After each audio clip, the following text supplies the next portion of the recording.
নমস্কাৰ গাইজ, আজি মই লৈ আহিছোঁ আপোনালোকলৈ এটা উপকাৰী ভিডিঅ'।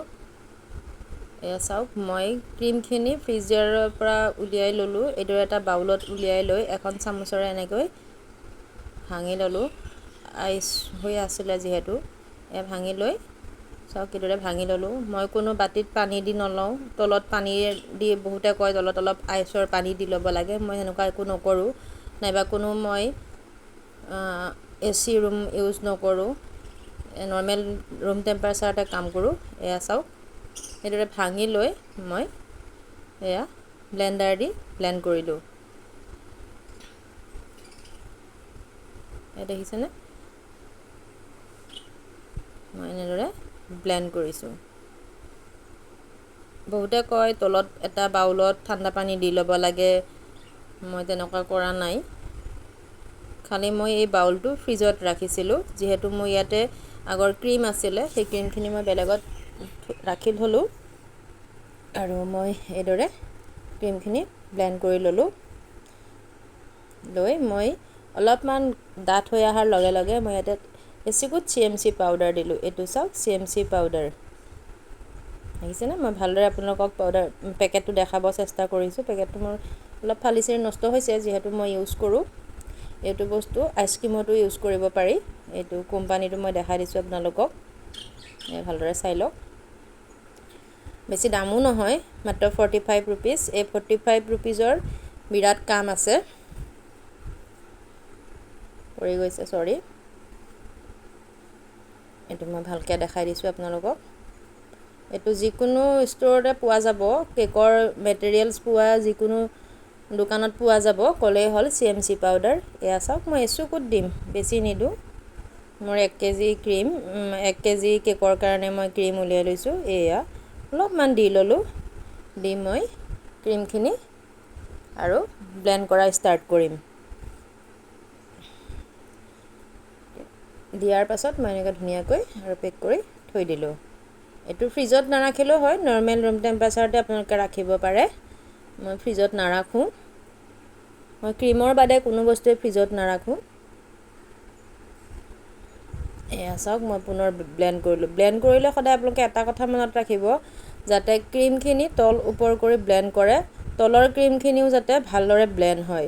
বহুতে কি কৰে, ক্ৰীমখিনি অলপমান থিৰ হৈ অহাৰ পাছতে তেওঁলোকে হৈ গৈছে বুলি ভাবি বন্ধ কৰি দিয়ে। সেনে কৰিলে কি হয়, এয়া দেখিছেনে, এনেকুৱা পৰ্যায়লৈ অহাৰ পাছতেই ক্ৰীমখিনি ব্লেণ্ড হৈছে বুলি ভাবি বহুতে অফ কৰি দিয়ে। কিন্তু কাম কৰিবলৈ লোৱাৰ লগে লগে অলপমান তাপ আহেই কাম কৰাৰ সময়ত, আৰু তেতিয়া কি হয়, ক্ৰীমখিনি মেল্ট হোৱা আৰম্ভ কৰে। এয়া মই পুনৰ ব্লেণ্ড কৰিছোঁ, আপোনালোকক দেখাম মই গোটেইখিনি বস্তু। এতিয়াও ক্ৰীমখিনি ব্লেণ্ড হ'বলৈ বহুখিনি সময় লাগে, যিহেতু কাৰেণ্টৰো অলপ ভল্টেজ কম আছে। বুজিছেনে। ক্ৰীমখিনি ব্লেণ্ড কৰাৰ পাছত আপোনালোকে 5-10 মিনিটৰ কাৰণে ফ্ৰিজত ৰাখিব পাৰে। কাৰণ কৰোঁতে কৰোঁতে এনেকুৱা এটা পৰিস্থিতিলৈ আহে, অলপ বাউলটো গৰম উঠি আহে, যাৰ কাৰণে ক্ৰীমখিনি অলপমান মেল্ট হ'বলৈ সহজ হয়। সেইকাৰণে কি কৰিব লাগে, ব্লেণ্ড কৰাৰ পাছত 5-10 মিনিট ফ্ৰিজত ৰখাৰ পাছত আপোনালোকে কাম কৰা ষ্টাৰ্ট কৰিব পাৰে। এতিয়াও কিন্তু ভালেখিনি সময় ব্লেণ্ড কৰিব লাগিব। কিন্তু বহুতে কি কৰে, এইখিনি সময়তে ব্লেণ্ড হৈছে বুলি ভাবি ৰাখি দিয়ে আৰু কাম কৰা আৰম্ভ কৰে। অলপ কাম কৰাৰ পাছতে ক্ৰীমখিনি আকৌ মেল্ট হোৱা আৰম্ভ কৰে। সেইকাৰণে ভালদৰে ক্ৰীমটো ব্লেণ্ড কৰি ল'ব লাগে। আৰু কেতিয়াবা এনেকুৱা হয়, আপুনি কাম কৰি থকাৰ অৱস্থাত কি হয়, পাইপিং বেগতো ক্ৰীমখিনি মেল্ট হৈ যায়। তেতিয়া কি কৰিব লাগে, সেই পাইপিং বেগত যিখিনি ক্ৰীম থাকে, পাইপিং বেগটোৰ সৈতে আনি ফ্ৰিজত অলপ সময় ৰাখি থ'ব লাগে। বেছি সময় নহয়, 5 মিনিটমান ৰখাৰ পাছতে আকৌ পুনৰ আগৰ দৰে টান হৈ পৰিব আৰু কাম কৰিবলৈ সুবিধা হ'ব। ক্ৰীমখিনি যিমান ধুনীয়াকৈ ব্লেণ্ড হ'ব, সেই ক্ৰীমখিনিৰ ওপৰতহে কাম কৰাৰ সুবিধাখিনি আহে। ক্ৰীমখিনি ব্লেণ্ড হ'লে খাবলৈও টেষ্ট হয়। মেল্ট হোৱা ক্ৰীম এটা খাই ভাল নালাগে, টেষ্টটো সেনেকৈ নহয়। এয়া মোৰ এনেকৈ দিয়াৰ লগে লগে মানুহে ভাবে যে হৈ গ'ল, কিন্তু হোৱা নাই। কাৰণ কিয়, ভিতৰৰ ক্ৰীমখিনি এতিয়াও ভালদৰে ব্লেণ্ড হোৱা নাই। সদায় ওপৰ তল কৰি ব্লেণ্ড কৰিব লাগে কামখিনি। মোৰ ভিডিঅ'টো চাই কেনে পায়, যদি ভাল পায় তেনেহ'লে লাইক কৰিব, কমেণ্ট কৰিব, আৰু কিবা যদি জানিবলগীয়া থাকে আপোনালোকে মোক সুধিব, মই আপোনালোকক জনাবলৈ চেষ্টা কৰিম যিমানখিনি পাৰোঁ। নাজানা কথা ময়ো আপোনালোকৰ পৰা শিকিব খোজোঁ, আৰু আপোনালোকেও যদি কিবা নাজানা কথা থাকে তেনেহ'লে মোক সুধিব, মই জনাবলৈ চেষ্টা কৰিম। এই দেখিছেনে লাহে লাহে ক্ৰীমখিনি ব্লেণ্ড হৈ আছে।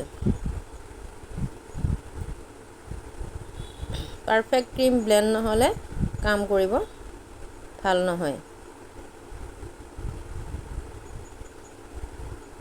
ইয়াত দেখিছেনে আমাৰ কেক এটা সদায় ক্ৰীমখিনিৰ ওপৰত বেছি ডিপেণ্ড কৰে। ক্ৰীমখিনি যিমান ভাল হ'ব কাম কৰিও সিমান ভাল লাগে, আৰু কেকটোৰ টেষ্টটোও ভাল হয়।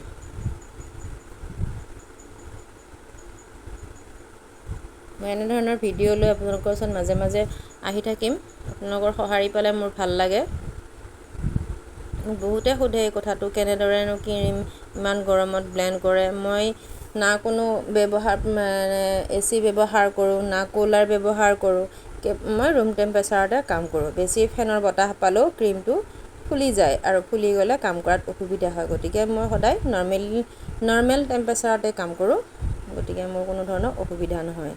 সদায় ক্ৰীমটো পেকেটটো যিটো থাকে সেইটো ফ্ৰিজাৰত ৰাখিব লাগে। এয়া দেখিছেনে হৈ আছে, ধুনীয়াকৈ ব্লেণ্ড হৈছে। আৰু কিবা জানিব লগা থাকিলে মোক সুধিব, মই আপোনালোকক জনাব চেষ্টা কৰিম। ভাল লাগিলে মোৰ চেনেলটো ছাবস্ক্ৰাইব কৰিব। তো ঠিক আছে, মই আজিলৈ আহিছোঁ।